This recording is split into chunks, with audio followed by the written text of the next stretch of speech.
지난달 미국 소비자 물가지수가 전년 대비 5% 오르면서 상승세가 둔화하는 모습을 보였습니다. 하지만 에너지와 식료품을 제외한 근원 물가는 전달보다 더 오르는 등 여전히 인플레 수준이 높다는 지적이 나오면서 다음 달 연준의 금리 결정에 어떤 변수가 될지 관심이 커지고 있는 상황인데요. 관련 내용들 김광석 한양대학교 겸임교수와 이야기 나눠보겠습니다. 어서 오십시오. 네, 안녕하세요. 예. 자, 저희가 방금 전 이경희 특파원의 리포트로 확인하셨습니다만 CPI, 미국의 3월 소비자 물가 지수가 어떻게 나올까 궁금했는데 전년 대비 그래도 5%, 그러니까 오르지 않은 게 아니고 올랐는데 네. 상승폭이 최소화됐고 그렇습니다. 5%대로 내려왔다는 건 상당히 의미가 있어 보입니다. 먼저 그 의미부터 짚어보죠. 네, 일단 물가가 아니라 물가 상승률이기 때문에 네네. 여전히 5%나 굉장히 빠르게 물가가 오르고 있다. 그렇죠. 전년 동월에 비하면 어. 5%나 물가가 올랐다. 이렇게 떨어진 보시는 건 게 아니고요, 맞습니다. 그렇죠? 예. 다만 이제 물가 상승률이 지난 22년 6월 달이죠. 9.1%를 기록했었고요. 네. 이게 41년 만에 최고치죠. 진짜 높았죠. 그걸 기록한 이후에 상당한 속도로 둔화되고 있다. 이걸 네. 디스인플레이션이라고 표현하죠. 그래서 지금 표로 나오고 있네요. 5.0% 예. 이렇게 떨어진 모습이다. 디스인플레이션이 일어나는 그런 과정에서 네. 특히 이 5.0%라는 이 숫자는 2년 만에 최저치에 해당되고 그렇습니다. 또 바로 직전월과 비교하면 6.0에서 5.0%로 크게 떨어진 맞아요. 거예요. 이런 폭이 것을 진짜 보면 컸어요. 예. 예, 물가가 굉장히 빠른 속도로 잡혀나가고 있구나. 이런 것을 이제 관찰할 수 있는 계기가 될 수 있겠습니다. 그럴 수 있겠네요. 뭐 이전에 보면 0.5, 0.6 정도 폭이었는데 1%가 빠지면서 상당히 고무적인 결과가 나왔습니다. 네. 자, 그런데 저희가 이제 방금 전 리포트에서도 저희가 그런 말을 했었는데 이 소비자 물가지수가 상승률이 둔화하는 건 좀 좋지만 네. 에너지와 식료품 값을 제외한 네. 중요한 부분이죠. 근원 네. 물가. 이거는 상승폭을 키웠다. 사실 이게 우리들의 어떤 체감과도 그 물가 체감과도 이어진 부분일 텐데 네. 이게 이제 여전히 물가 상승에 압력을 주고 있는 상황. 이건 어떻게 좀 봐야 네, 될까요? 이렇게 좀 쉽게 설명드리기 위해서 우리나라에서도 이제 소비자 물가 지수를 계산하기 위해서 예. 우리의 소비 품목 460여 가지를 조사합니다. 지난 전년 동월 대비 이 460여 가지 품목이 가격이 얼마나 등락했나를 조사하는 방식이라고 볼 수 있겠죠. 근데 그 460여 가지 품목 중에 일부는 식료품 물가고요. 일부는 에너지 물가죠. 예. 근데 식료품과 에너지는 급등락이 심하지 않겠습니까? 계절적인 요인도 있고요. 오펙 플러스에서 감사 납입하면 또 원자재 가격이 급등하듯이 이런 급등락이 심한 식료품과 에너지 물가를 제외한 나머지 물가를 근원 물가라고 볼 수 있겠습니다. 근원 물가는 기조적으로 물가가 잡히고 있느냐 아니냐라는 것을 판단할 수 있는데 지금 말씀하신 것처럼 지금 물가 상승률이 9.1에서 5.0으로 떨어진 것은 상당 부분 식료품 물가와 에너지 물가가 하락한 것, 그것이 많은 부분 기여한 것이다. 그래서 이 기여를 빼고 나머지 근원 물가 상승률의 그 기여도를 본다면 변한 게 거의 없고 오히려 기조적으로 근원 물가가 오르고 있다. 심지어 이번에 5.6%를 기록했는데 직전월이 5.5%였습니다. 오히려 근원 물가는 안 잡히고 올라가고 있는 모습을 보면서 예. 기조적으로는 물가가 안 잡히고 있구나. 여전히 물가를 잡기 위해서 추가적인 금리 인상이 필요하겠구나라고 판단할 수 있는 근거가 될 수 있겠습니다. 예. 물가 추세가 연준의 금리 결정에 어떤 영향을 미칠까? 저희가 방금 전에 리포트에서 그 내용도 다뤘었는데 지난달 FOMC 회의록도 공개가 됐습니다. 연준이 지난달에 이제 0.25% 포인트, 그러니까 베이비 스텝을 단행했습니다만 일부 위원들은 이제 동결 의견을 보였던 것으로 확인이 됐고요. 네. 아울러서 미국 경제가 이제 하반기에는 완만한 좀 침체기에 접어들 수 있다 이런 목소리도 담겨 있었기 때문에. 네. 다음 달 연준의 결정, 이번 소비자 물가 지수의 어떤 이 흐름을 봤을 때 어떻게 결정이 될까 네. 전문가로서 좀 진단을 해주시죠. 예, 저도 오늘 새벽 3시에 일어나서 FMC 확인하셨고요. 회의록을 실시간으로 다운받아가지고 네. 일일이 다 하나하나 확인했습니다. 그리고 저도 이제 제 채널을 운영하고 있기 때문에 맞아요. 실시간으로 좀 공유도 해드리고요. 음.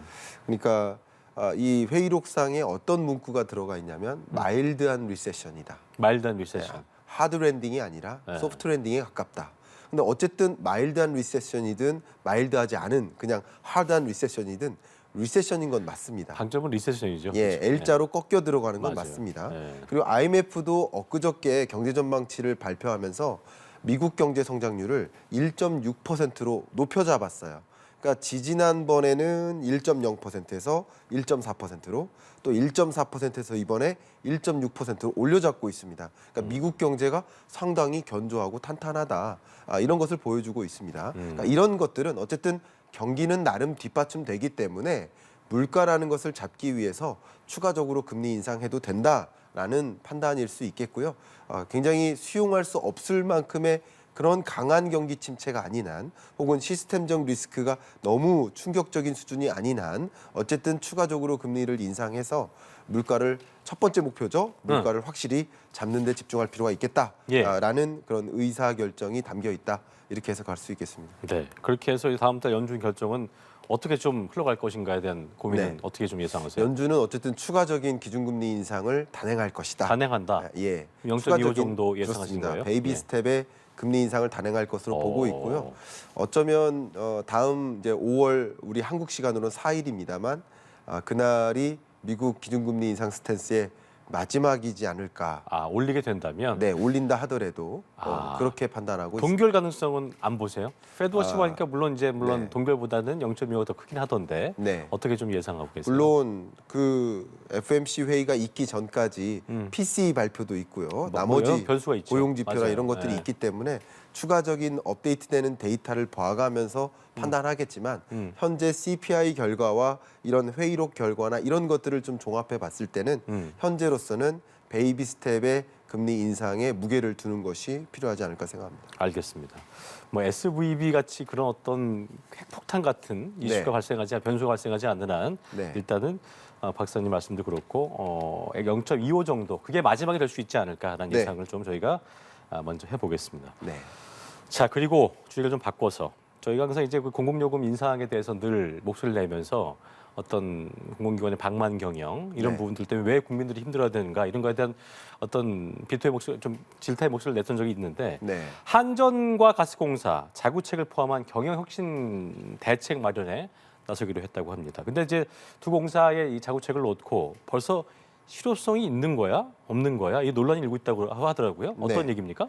예, 맞습니다. 이번에 에너지 공기업이죠. 에너지 공기업 경영혁신 상황 점검 회의를 열었습니다. 회의를 통해서 지금 적자가 쌓이고 있고 예. 또 미수금도 쌓이고 있다 보니까 그렇죠. 이걸 해소해야 된단 말이죠. 근데 해소하는 방안은 여러 가지가 있겠죠. 하나는 가격을 올리는 것.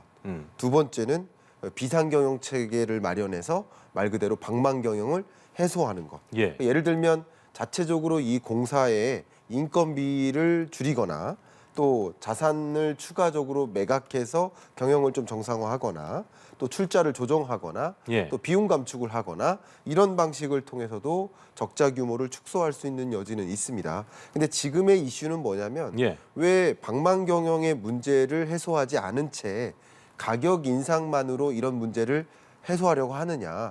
적자 문제, 미수금 문제 굉장히 중요하지만 그냥 가격만 올린다고 해서 이게 온전히 해결될 만한 일이 아니다. 그리고 그 가격을 올리는 것은 오로지 그냥 서민들의 물가 부담을 또 자극하는 요인이 된다. 그리고 물가 잡는 일을 더 좀 연장시키는, 지연시키는 일로 초래될 수 있다. 그렇기 때문에 예. 적극적으로 비상경영 체계를 마련해서 정말 국민들의 눈높이에 맞게 경영 혁신을 이루어서 그걸 선제적으로 단행하고 그리고 나서 가격 인상이 좀 필요한 것이 아니냐 하는 생각을 많이 좀 모으고 있는 과정이라고 생각할 수 있습니다. 그래서 그것 때문에 이제 지난달 말에 당정이 한 차례 유보했잖아요. 그렇죠. 2분기 전기 가스요금 결정도. 근데 네. 이제 곧 이루어질 전망인데 네. 지금 박사님께서 말씀하신 것처럼 올리기 위한 어떤 명분이 좀 필요할 수 있기 때문에 이렇게 자구책도 마련한다고 했으니 네. 이제 올려도 되겠다. 네. 어떤 그런 입장이 나오게 되겠죠? 어떻게 좀 예상하세요? 그렇죠. 아무 네. 자구책 없이 자체적으로 비용을 감축시키기 위한 그런 노력, 적자 해소를 위한 노력 네. 이런 것 없이 가격만 인상한다면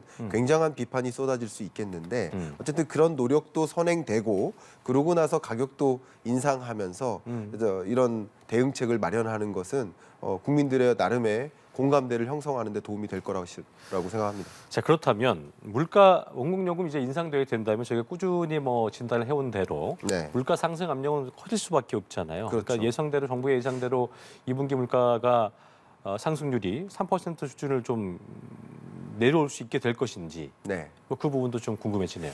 일단 첫 번째, 이 전기요금과 가스요금은 가격이 비싸다고 안 쓸 수가 없는 품목이긴 무조건 합니다. 써야 되는 거니까요. 물론 뭐 에너지 절감을 위한 노력도 해야 되고 또 기후 변화 대응도 해야 되기 때문에 에너지를 이제 아껴 쓰는 노력 당연히 필요합니다만 가격을 올림에 따라서 상대적으로 그 부담은 고스란히 이 서민들에게 또 자영업자에게 전가될 수밖에 없지 않을까 이런 생각을 합니다. 그렇군요. 그리고 가뜩이나 물가가 높은 이런 국면에서 물가를 또 자극하는 요인은 될 거라고 생각합니다. 그래서 물가가 정점 찍고 안정화되는 지금의 경로, 이런 경로를 조금 방해하는 걸림돌로 작용할 수는 있다고 생각을 합니다. 예. 다만 지금 질문 주신 것처럼 물가 상승률이 3%대로 잡힐 수 있느냐 그 그 부분은. 질문에 대해서는 네. 네 그렇다라고 답변 드리고 싶습니다. 어떤 왜냐하면 예. 물가 상승률이라는 것이 네. 항상 전년 동월과 비교하는 겁니다. 이번에 미국 CPI 물가 상승률도 에너지 물가가 급격히 떨어져 가지고요. 에너지 가격은 오히려 마이너스 기여를 했어요. 오히려 에너지 가격은 전년, 왜냐하면 지금 3월 달 국제 유가가 싼 게 아닙니다. 예. 그러나 2022년 3월과 비교하면 쌉니다. 그때보단 싼 그렇죠. 거죠. 2022년 2분기 가격을 생각해 보세요. 100달러까지도 갔었거든요. 그렇죠. 80달러, 90달러 가더라도 전년 동월과 비교하면 마이너스 물가라는 거죠. 에너지 가격만큼은. 그런 것처럼 어쨌든 2022년에 정말 우리나라도 6.3%라는 7월 달 고점을 찍고 이렇게 높은 물가를 기록했었던 것이기 때문에 그때와 비교하면 산수적으로 봤을 때 물가 상승률은 3%대로 부합하게 안정화될 것으로는 보고 있습니다. 다만 그 안정화되는 속도가 빠를 것이냐 좀 지연될 것이냐라는 것을 결정짓는 하나의 영향 요인이 또 이런 에너지 공기업들의 이 가격 인상이라고 볼 수 있는 것이죠. 우리가 항상 이제 물가 안정에 대한 그 변수를 얘기할 때 네. 대내적, 대외적을 좀 따져봐야 될 텐데 대내적으로 봤을 때는 이제 추경호 부총리도 경기 진작보다는 물가 안정이 우선이라 했기 때문에 네. 올리긴 올리되 그 폭이 얼마일까지 그 폭이 중요한 부분인데 네, 맞습니다. 뭐 너무 충격까지 않게 많이 올리진 않지 않겠냐는 예상도 있습니다만 네. 그 부분은 어떻게 좀 보고 계세요? 네, 너무 큰 충격을 초반부터 주면 안 될 것이라고 생각을 할 것이라고 생각합니다. 네네. 제가 방금 말씀드렸던 것을 좀 우리 시청자 여러분들께 이해가 쉽게 네네. 말씀드린다면 앞에 골대가 있는데 골을 넣습니다. 물가를 잡는 골대인 거예요. 근데 골키퍼가 없으면 골을 넣기가 더 쉽죠. 쉽죠. 근데 골키퍼가 있어도 사실은 골을 넣을 수는 있어요. 가능성이 크죠. 결과적으로 골을 넣을 수는 있습니다만 상대적으로 이런 에너지 가격이 올라가면 골키퍼가 등장하는 개념이 된다. 골키퍼가 한 명이 될 것이냐, 그죠. 두 명이 될 것이냐. 뭐 이런 10분 만에 부분이네. 골 넣을 수 있는 것을 20분 만에 30분 만에 골 넣게 될 수도 있는 것이죠. 예. 그런 식으로 좀 이해하시면 좋겠고요. 어쨌든 물가 잡는 일을 좀 너무나 크게 방해하면 안 되는 입장이기 때문에 이 가격 인상폭을 크게 가져가진 않을 것이고 23년 현재는 또 하반기에는 완만한 속도로 가격을 올린다 이렇게 기대할 필요가 있지 않을까 생각합니다. 그렇군요. 뭐 오펙 플러스도 감산한다고 했기 때문에 그런 네. 부분도 어떻게 작용될지 그런 부분도 좀 지켜봐야 될 부분인 것 같습니다. 그렇습니다. 자, 그리고 부동산 얘기를 좀 해보죠. 일부러 높은 가격으로 부동산 매매 계약을 좀 맺어놓고 또 실거래가를 높인 다음에 나중에 취소해버리는 네. 이제 집값 띄우기에 대한 거에 대해서 정부가 조사에 착수를 합니다. 네. 실제로 집값이 이제 뛴 줄 알고 네. 비싼 값에 집을 사서 피해를 입는 사람들이 적지 않다는 판단인 건데 네. 실제 이런 사례가 많이 있나 봐요. 네, 많이 있었습니다. 그래요? 재작년 1월부터 작년 2월까지를 조사했는데 예. 4,600건이나 많네요. 발견이 됐고요. 이 4,600건 중에 서울 수도권이 거의 50%에 가깝습니다. 48%가 집중되는 것을 좀 확인할 수 있었고요. 그렇군요. 그 사례를 여러분께 좀 쉽게 설명드린다면 이렇습니다. 뭐 사례를 한 가지 소개해드리면 중개사무소의 보조원이 실거래 가격 5천만 원짜리 매물을 사서 예. 7,950만 원으로 신고를 합니다. 그러니까 7,950만 원으로 거래를 하는 거죠. 그리고 7,950만 원으로 다른 판매 대상을 발견해서 예. 판매를 합니다. 예. 그리고 그 5천만 원에 거래된 그 거래 자체는 해지시켜 버립니다. 그래서 가격을 일부러 높게 잡고 자 7,950만 원 올랐어. 최근 오르는 그런 매물이야. 그러니까 이거 7,950만 원에 사면 괜찮아라고 납득을 시키면서 어떻게 보면 조작이 담긴 그런 거래를 단행한 것이죠. 그랬군요. 정말 반시장적 행위고요. 서민에게 굉장히 많은 부담을 떠안게 만드는 그런 어떤 불공정 거래가 아닌가 이렇게 생각을 하고 있습니다. 보니까 이게 집값 띄우기 의심 거래가 경기도 네. 물론 이쪽에 부동산이 많기 또 좋은 집값이 높은 집들이 많기 때문에 당할 네. 수밖에 없겠지만 경기 서울 쪽에 거의 집중이 다 되어 있다고 하더라고요. 네. 물론 지금 통계로 확인을 하시는 지금 것처럼 표로 나오고 있죠. 전반적으로 경기 서울권의 가장 압도적인 이제 실거래가 띄우기 의심 그 거래가 발생했었던 것으로 확인이 되고요. 뭐 원래 이제 수도권 거래가 반 정도 되기 때문에 의심 거래도 반 정도 된다 이렇게 생각하실 수도 있고요. 유독 이제 경기 수도권 이쪽 지역을 중심으로 가격 상승세가 좀 뚜렷했기 때문에 이런 좀 불공정 거래가 더 많이 발생하는 경향도 좀 발견될 수 있다 이렇게 네. 생각해 보실 필요가 있겠습니다. 자, 정부 입장에서도 이제 이런 것들을 개선하기 위해서 네. 조사에 들어간다는 건데 원희룡 국토부 장관 말을 보면 시장 교란 행위라는 것이 이제 부동산 시장을 왜곡하고 있는 중대한 범죄다. 라면서 허위 신고 방지를 위해서 처벌 규제를 강화한다고 했고 네. 올해 하반기부터 이제 신고된 실거래가뿐만 아니라 실제 네. 등기까지 됐는지 여부를 공개하는 방안도 추진하겠다 밝혔는데 네네.